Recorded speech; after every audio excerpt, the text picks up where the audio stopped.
You're listening to the NASM-CPT Podcast with Richey, winner of the Share Care Emmy Award for Social Storytelling and the official podcast of the National Academy of Sports Medicine.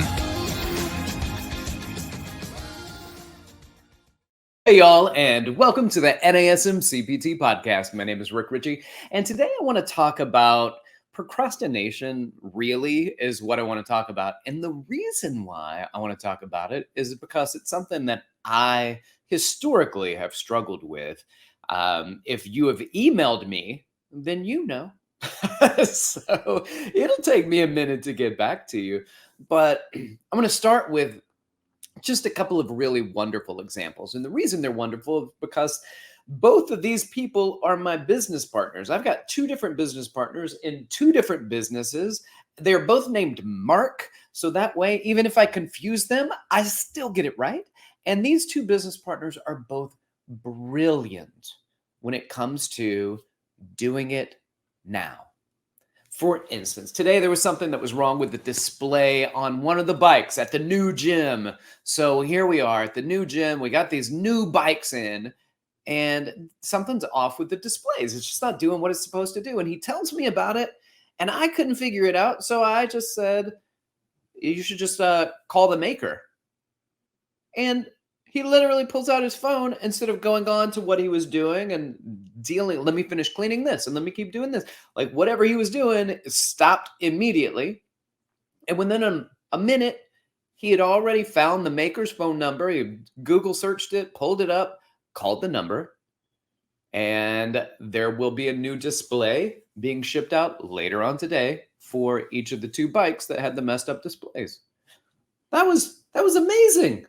That was amazing. And the reason that's amazing is because I've had an issue with a plug on a couple of treadmills, and it's just so many hoops that this company makes me jump through that I still haven't bought these plugs. And it's been a couple of weeks that I've been tasked with doing this just because I get frustrated. And he was on the phone, quiet, relaxed, waiting, and patiently communicating, which I have to say, like, I'm pretty good at the patient communication. It is patiently waiting when I want something done now.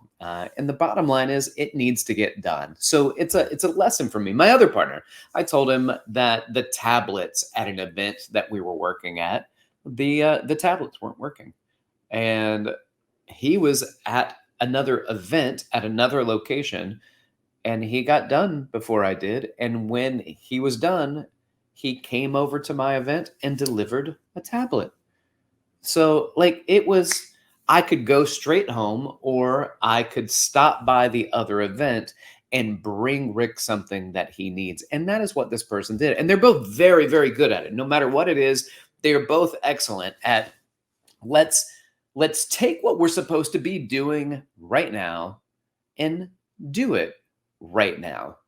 And for me, being able to see that is a very positive experience, where I then say, oh, you know what I need to do? And then I pull up my phone and I pull up my reminders apps and I make those lists of all the things that I remind myself to do. Make sure that I call such and such to get a new plug for the treadmill that I've been delaying on. Make sure, and I go down the list of all those things that I'm supposed to be doing, because they're so effective and so efficient at it. And they're just both the guys that are like, listen, if it's got to be done, why put off until tomorrow what could be done today? Why put off until later what could be done in the moment? Why? And the answer is, I don't know, because it's so smart, and yet I keep delaying for some reason until I feel like, oh, the heat is on. I better get some work done. I wasn't always like this. I think being overwhelmed with a certain amount of work allows me to want to procrastinate a little bit more. But early on in my management career, and I used to manage some corporate gyms in New York City, several of them actually, and I was transferred from one that was at Lincoln Center to a different gym that was at Rockefeller Center. So they just said, hey, we're going to move you. You did a great job at that gym. Let's move you to a different gym. And I did not get to enjoy the fruits of my labor at the place that I labored so hard at. And so here I am at a new gym. And so I go before I started working there, I just wanted to go by. I wanted to meet the general manager. I wanted to meet some of the people there, some of the trainers, let them know I was coming.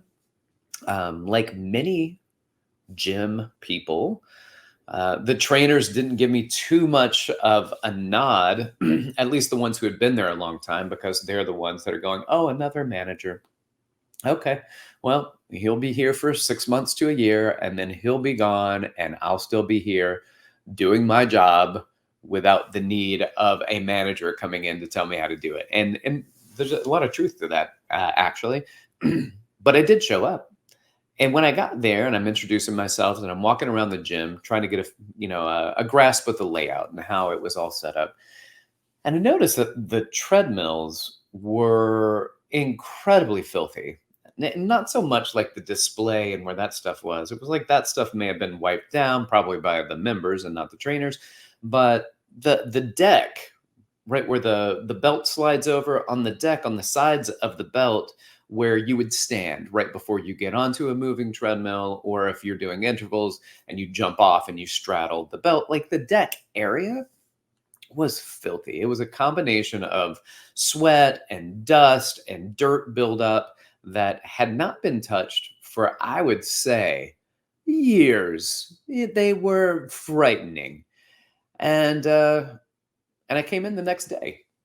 I came in on a day off. I hadn't even started at the gym yet. And I cleaned those treadmills. And I wanted to do that for a very important reason, is that they had already seen me. They saw who I was. I introduced myself. And then here I am on a day off where I'm not working, and I'm working. I'm going in to make sure that the place is clean and that the people who have been coming in see the place differently. They see that it is something about this place is different. You walk in and globally, like, it's still kind of tidy, right? Things are put away. Weights were not on the floor. The bands were not out. Foam rollers put away. Stability balls were in all that stuff. Like, it was tidy, but it wasn't clean. And so I went in and I cleaned it. And I wanted that difference. But more than anything, I wanted the trainers that were there to see me do it. And I didn't ask them to do it. But you better believe when I asked them to clean something, knowing what I did without ever asking a word of them, that I'm not going to ask you to do something that I would not do myself. I'm not going to ask you to do something that I wouldn't do. And I'll prove it to you because I'm going to do the work. I'm going to do it without ever asking you to yet. And you'll see me on my hands and knees cleaning those machines, one right after the other, down that long line of filthy treadmills. Why? Because when I ask them to do something as their manager, I want them to be able to see that I would do it, and that I'm not just saying, hey, do this. This is what the bosses say. Do this. This is coming down. I'm just going to sit up in the glass castle, in the glass room where people walk by my office, and I can kind of wave to them, and then I can sit around and play solitaire and Candy Crush on the computer screen. And I don't have to worry about doing anything because I can get everybody else to do it, because that's not how I manage. That is not leadership, in my opinion. Leadership is, my dad described it beautifully. He may have gotten it from somebody else, but leadership is like a string. And if you put your finger on a string and you pull it, then the string falls in line. But if you put your finger on the back of the string and try to push it, it all falls apart. It goes in every different direction. Unless that string is really strong, unless you have a really strong, tight-knit team that you can stand behind and push them, you need to get in front of them and lead them. And so for me, all of this is an example of how do I now lead myself to limit the procrastination and do it now, whatever it is, do it now. And so a big part of my way of getting things done is making a list. And initially it was through that reminders app, but sometimes I don't open the reminders app I have an iPhone, so there's a reminders app. It's a really great app if you use it. But I use my calendar every single day. I need to know who's coming in next. I need to schedule my next appointment. I need to open it up and see if I'm missing anything. So I open up my calendars app, and then in 30-minute intervals, I'll list thing by thing by thing that I need to get done. All right. I need to make sure that I call and I order the paper cups, and I need to make sure that I write out my programs for who's coming in next. And I need to make sure that and there's my list set in 30-minute intervals. Now, it may not take me 30 minutes, and that's great, which means I can go on to the next thing and go on to the next thing. And what showed as 4 hours of things to do was really sometimes 45 minutes if you just sit down and do it. But putting that in your schedule and making sure that you see it, that it's present, and that you do it.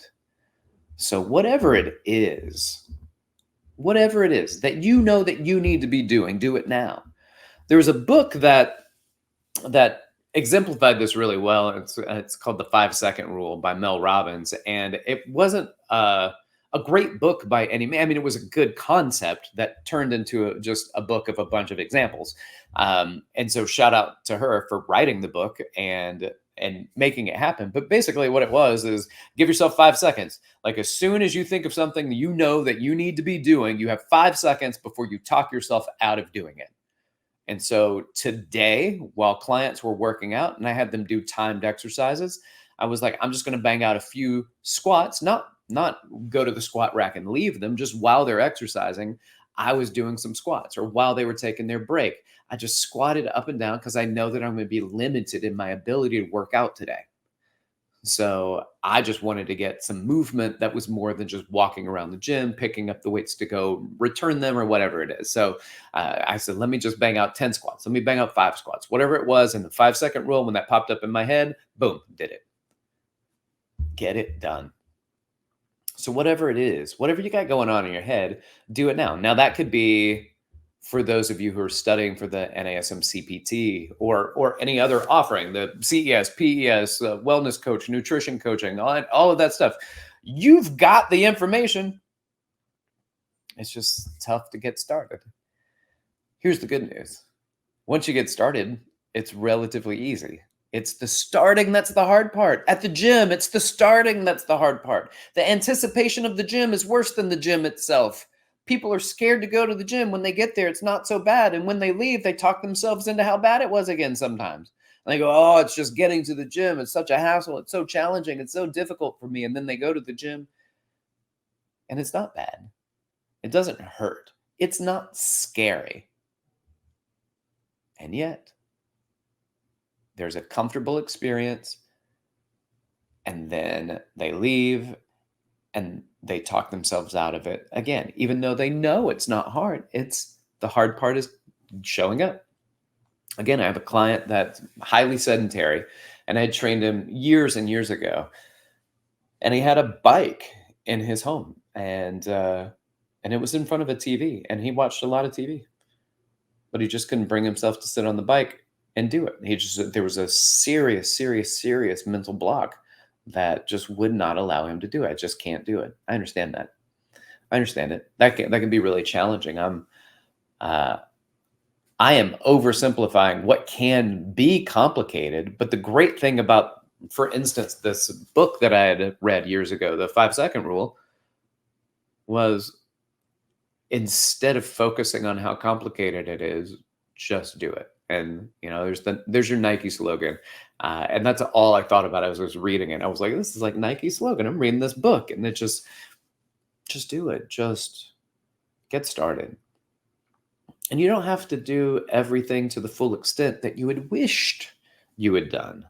But as I say very often on the pod, a little bit of something's better than a whole lot of nothing. So when you get that idea, when it crosses your mind, it's time to step to it. Something needs to get done.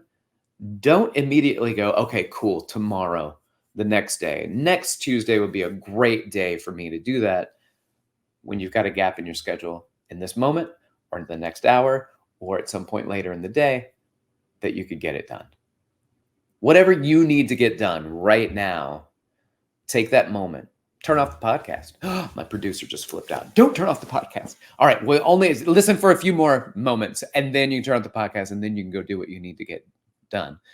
But the answer truly is, if there's something that you need to do right now, you're CPT 7, you're reading, you're focusing, you're writing out your programs, preparing for the business portion of what we do, are you going to do the same thing? That we do it a lot. Like, I know that I need to go talk to people, but there's something just nerve-wracking about doing that.